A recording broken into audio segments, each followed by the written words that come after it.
Bonjour, bienvenue dans cette nouvelle capsule Open. L'actualité cette semaine en rapport avec le numérique, elle se passe à Shawinigan. Pourquoi Shawinigan? Parce que là-bas, il y a le DigiHub. Et cette semaine, en fait la semaine dernière, ils ont annoncé avoir gagné, en partenariat avec Affaires mondiales Canada, un appel d'offres pour devenir la vitrine des technologies numériques au sommet du G7, rien de moins, au mois de juin l'an prochain dans la région de Charlevoix. Alors pour vous résumer rapidement la situation, ça veut dire quoi?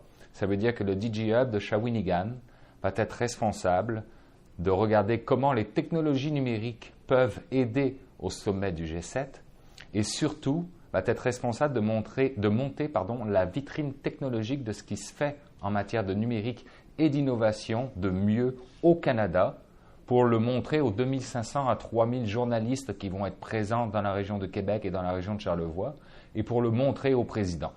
Alors c'est un projet très ambitieux. Alors vous allez voir que ça ne date pas d'hier puisque j'ai eu la chance d'interviewer il y a un peu moins d'un an maintenant Philippe Nadeau, le directeur général du DigiHub, et Michel Anger, le maire de Shawinigan. Je vous laisse regarder la vidéo.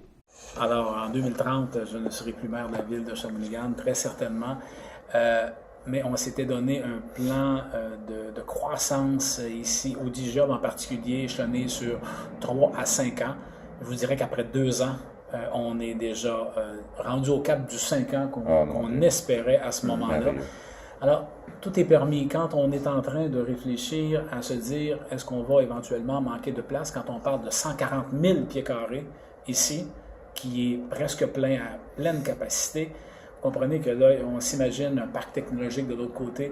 Il y a plein de choses. Mais je souhaite qu'en 2030, Shawinigan soit reconnu comme le troisième pôle en numérique au Québec, qu'on se sera déployé et qu'il y aura une croissance importante de notre population et qu'on sera une ville branchée, une ville intelligente branchée et que chacun des choix du conseil municipal va être des choix intelligents, rentables et intelligents en fonction d'une interconnexion avec les citoyens, mais dans une atmosphère branchée où l'important n'est pas le nombre de détecteurs qu'on va mettre un peu partout, mais bien cette relation entre la communauté, les gens d'affaires, le DigiHub et le conseil municipal. Présentement, il y a une synergie assez exceptionnelle à Shawinigan. Vous savez, quand on est au fond du baril et que le seul moyen de s'en sortir, c'est de nager vers le haut, ben, c'est ce qu'on a fait.